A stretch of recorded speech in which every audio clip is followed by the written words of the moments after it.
اعوذ باللہ من الشیطان الرجیم بسم اللہ الرحمن الرحیم۔ سورہ البقرہ کا 9واں رکوع کا ترجمہ اور تشریح پیش خدمت ہے۔ وَإِذْ قَتَلْتُمْ نَفْسًا فَادَّارَأْتُمْ فِيهَا وَاللَّهُ مُخْرِجٌ مَا كُنْتُمْ تَكْتُمُونَ۔ اور یاد کرو جب تم نے ایک شخص کو قتل کر دیا تھا اور اس کے بعد اس کا الزام ایک دوسرے پر ڈال رہے تھے، اور اللہ کو وہ راز نکال باہر کرنا تھا جو تم چھپائے ہوئے تھے۔ جیسا کہ عرض کیا تھا کہ رکوع نمبر 8 میں ایک طویل ذکر چل رہا ہے گائے ذبح کرنے کا، اور گائے ذبح کرنے کی وجہ خود وہ بنے تھے کہ انہوں نے موسیٰ علیہ السلام سے سوال کیا تھا کہ ایک شخص قتل ہو گیا ہے، اس کے قاتل کا پتہ نہیں چل رہا ہے، لہٰذا آپ اللہ سے پوچھ کر بتائیں کہ اس کا قاتل کون ہے، جبکہ اس طرح کا انہیں سوال نہیں کرنا چاہیے تھا اللہ سے، بلکہ انہیں اس کا جواب خود ڈھونڈ لینا چاہیے تھا۔ بہرحال تو اللہ تعالیٰ نے انہیں حکم دیا کہ گائے ذبح کرو، اور اس کا ایک طریقہ بتایا کہ اس طرح سے پتہ چل جائے گا، لیکن اس پر بھی انہوں نے سوال جواب کیا، اور جس کی وجہ سے وہ قوم بہت بری طرح سے اپنے ہی سوالوں میں پھنس گئی۔ لیکن آخر میں اللہ تعالیٰ نے انہیں توفیق دی اور انہوں نے گائے ذبح کر دی، اور انہیں پتہ چل گیا کہ قاتل کون ہے۔ تو اس کا اللہ تعالیٰ نے خود وضاحت سے پھر ذکر فرمایا ہے رکوع نمبر 9 میں کہ جب یاد کرو کہ ایک شخص کو تم نے قتل کر دیا تھا اور تمہیں حق کا پتہ نہیں چل رہا تھا، اور اس کا الزام ایک دوسرے پر ڈال رہے تھے، لیکن اللہ کو وہ راز نکال باہر کرنا تھا جو تم چھپائے ہوئے تھے، تو اللہ تعالیٰ نے اس کا طریقہ بتایا کہ ایسے ایسے کرنا ہے۔ تو آگے آیت میں اس کا ذکر ہے، فَقُلْنَا اضْرِبُوهُ بِبَعْضِهَا كَذَلِكَ يُحْيِي اللَّهُ الْمَوْتَى وَيُرِيكُمْ آيَاتِهِ لَعَلَّكُمْ تَعْقِلُونَ۔ چنانچہ ہم نے کہا کہ اس مقتول کو، یعنی کہ جو لاش ہے جسے قتل کیا گیا ہے، اس کو گائے کے ایک حصے سے مارو، اس گائے کے ایک حصے سے مارو جو ذبح کر دی گئی ہے۔ اسی طرح اللہ مردوں کو زندہ کرتا ہے، یعنی کہ وہ شخص جو تھا، مقتول جو تھا جسے قتل کیا گیا تھا، وہ زندہ ہو گیا اس عمل سے۔ تو اللہ تعالیٰ نے فرمایا کہ اسی طرح اللہ مردوں کو زندہ کرتا ہے اور تمہیں اپنی نشانیاں دکھاتا ہے تاکہ تم سمجھ سکو۔ بار بار اللہ تعالیٰ ہر ایک واقعے کے بعد بیان کر رہے ہیں کہ تمہیں اس طرح سے اپنی نشانیاں دکھا رہا ہے تاکہ تم حق کو سمجھ سکو۔ ثم قست قلوبکم من بعد ذلک فہی کالحجارۃ او اشد قسوۃ وان من الحجارۃ لما يتفجر منه الانہار وان منها لما يشقق فيخرج منه الماء وان منها لما يهبط من خشیۃ اللہ وَمَا اللَّهُ بِغَافِلٍ عَمَّا تَعْمَلُونَ۔ اس کا ترجمہ نہایت غور سے سنیں۔ اس سب کے بعد، یعنی کہ ان تمام واقعات کے بعد، ان تمام نوازشوں کے بعد، ان تمام آزمائشوں کے بعد بھی تمہارے دل پھر سخت ہو گئے، یہاں تک کہ وہ ایسے ہو گئے جیسے پتھر، اتنے سخت ہو گئے جیسے پتھر۔ پھر مزید فرمایا ہے کہ بلکہ سختی میں کچھ ان سے بھی زیادہ، کیونکہ پتھروں میں سے کچھ ایسے بھی ہوتے ہیں جن سے نہریں پھوٹ بہتی ہیں، یعنی کہ تمہارے دل اس سے بھی بدتر ہو گئے کہ پتھر سے بھی زیادہ، کیونکہ پتھر کے کہتے ہیں نا، پتھر کے سینے میں بھی دل ہے، تو پتھر سے بھی نہریں پھوٹ بہتی ہیں، اور انہی میں سے کچھ وہ ہوتے ہیں جو خود پھٹ پڑتے ہیں اور ان سے پانی نکل آتا ہے، اور انہی میں وہ بھی ہیں جو اللہ کے خوف سے لڑک جاتے ہیں،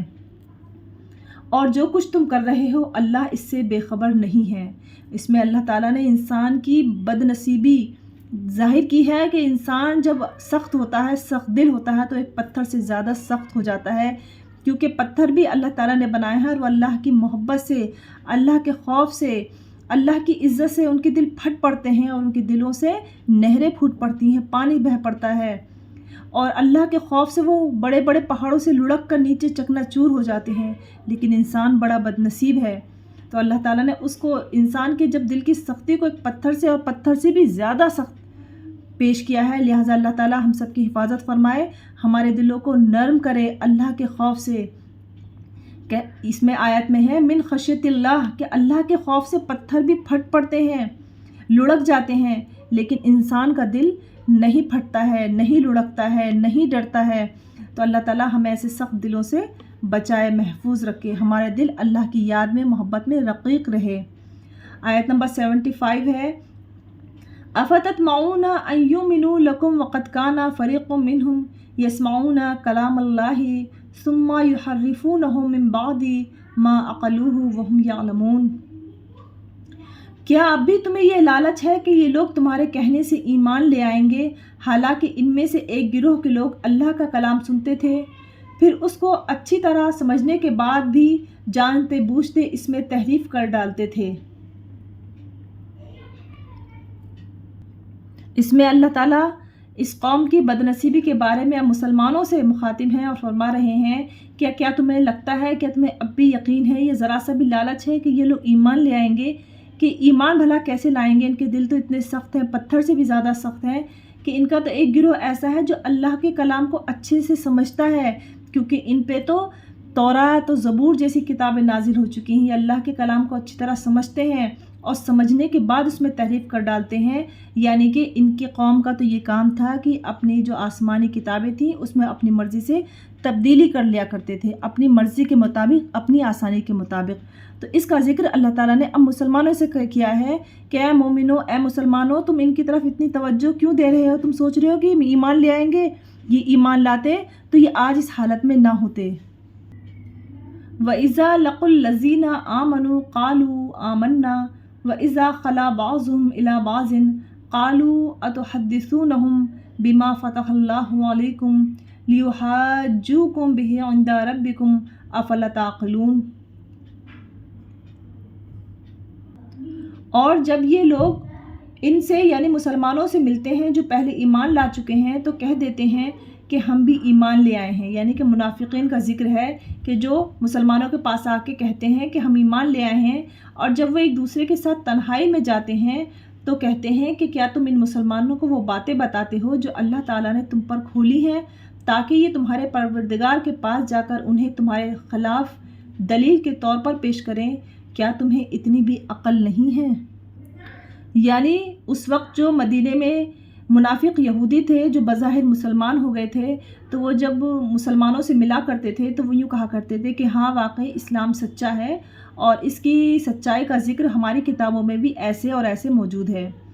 تو جب وہ منافق واپس یہودیوں کے پاس جاتے تھے، اپنے ساتھیوں کے پاس جاتے تھے تو کہتے تھے کہ ارے نہیں، ہم مسلمان نہیں ہوئے، ہم تو ان کے ساتھ رہنے کے لیے ظاہر کرتے ہیں کہ ہم مسلمان ہیں۔ تو جو کٹر یہودی تھے تو وہ کہا کرتے تھے کہ تم مسلمانوں کو جا کر اس بات کا کیوں بتاتے ہو کہ ہاں ہماری کتابوں میں بھی حضرت محمد صلی اللہ علیہ وسلم کی تصدیق کی گئی ہے؟ اگر تم ایسا بتاؤ گے تو قیامت کے دن یہ خود ہمارے خلاف دلیل دیں گے کہ ارے انہیں تو پتہ تھا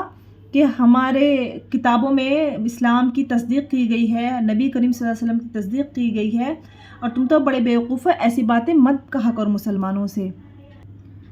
اولا یعلمون ان اللہ یعلم ما یسرون وما یعلنون۔ تو اس سوال کے جواب میں اللہ تعالیٰ فرماتے ہیں کہ کیا یہ لوگ یہ نہیں جانتے کہ اللہ کو ان ساری باتوں کا خوب علم ہے جو وہ چھپاتے ہیں اور جو وہ ظاہر کرتے ہیں۔ یعنی کہ پچھلی آیت میں جو ان کی ایک چھوٹی سوچ کا ذکر فرمایا ہے کہ یہ لوگ آپس میں ایک دوسرے سے اس طرح سے باتیں کرتے ہیں کہ ارے تم مسلمانوں کے پاس جا کر ان کے اسلام کی تصدیق مت کیا کرو، مت بتایا کرو کہ ہماری کتابوں میں بھی اس کی تصدیق ہے۔ تو اللہ تعالیٰ فرماتے ہیں کہ بھلا یہ بڑی بیوقوفی کی بات ہے کہ کیا ان کی دلیل سے، کیا ان کی باتوں سے، کیا ان کے کہنے سے مجھے پتہ چلے گا کہ تم لوگ مسلمان ہو یا نہیں ہو، یا اس کی تصدیق تورات میں ہوئی ہے یا نہیں ہے؟ میں تو وہ خدا ہوں کہ ان ساری باتوں کا مجھے خوب علم ہے جو تم چھپاتے ہو اور جو تم ظاہر کرتے ہو۔ وَمِنْهُمْ أُمِّيُّونَ لَا يَعْلَمُونَ الْكِتَابَ إِلَّا أَمَانِيَّ وَإِنْهُمْ إِلَّا يَظُنُّونَ۔ اور ان میں سے یعنی کہ یہودیوں میں سے کچھ لوگ ان پڑھ ہیں جو کتاب یعنی تورات کا علم تو رکھتے نہیں ہیں، البتہ کچھ آرزویں پکائے بیٹھے ہیں، اور ان کا کام بس یہ ہے کہ وہ وہم و گمان باندھے رہتے ہیں۔ اس پورے رکوع میں اللہ تعالیٰ نے بنی اسرائیل کا، یہودیوں کا کوئی بھی خاص واقعے کا ذکر نہیں کیا ہے، بلکہ جو مسلسل ذکر چل رہے تھے اب ان تمام کا نچوڑ پیش کیا ہے، اور اس میں اللہ تعالیٰ نے ان کی قوم کی سوچ کو، ذہنی سطح کو بیان کیا ہے کہ وہ کس طرح سے چھوٹی چھوٹی سوچیں رکھتے ہیں اللہ کے متعلق، اللہ کو یہ نہیں پتہ چلے گا، وہ نہیں پتہ چلے گا، خود کو عقل مند سمجھتے ہیں۔ پھر اب اس میں بتایا ہے کہ ایک فرقہ یا ایک طبقہ وہ بھی ہے کہ جو بے پڑھے لوگوں کا ہے یہودیوں میں، تو وہ پڑھے لکھے لوگوں سے سن لیتے ہیں کہ ہم ہی جنتی ہیں، ہم پر ہی اللہ تعالیٰ کے انعام اکرام ہے، تو انہوں نے وہم و گمان باندھ رکھے ہیں۔ تو اللہ تعالیٰ نے ان پڑھ لوگوں کو بھی کہا ہے کہ کہ ومنہم امیون لا یعلمون الکتابہ، کہ ان میں سے جو بے پڑھے لوگ ہیں اور کتاب کا علم نہیں رکھتے ہیں، تورات ان کی کتاب تھی تو اس کی طرف ذکر ہے، الا امانیہ، مگر ان کے پاس بس کچھ ارمان ہیں، آرزویں ہیں کہ انہوں نے سوچ رکھا ہے کہ ہم اللہ تعالیٰ کے برگزیدہ بندے ہیں، ہمارے پڑھے لکھوں نے بتا رکھا ہے، تو اللہ تعالیٰ اس کو کہہ رہے ہیں کہ وَإِنْهُمْ إِلَّا يَظُنُّونَ، کہ ان کے پاس محض وہم و گمان ہیں۔ ابھی یہ رکوع کا سلسلہ طویل ہے، لہٰذا اگلی ویڈیو میں اس کا ذکر کروں گی۔ صدق اللہ العظیم۔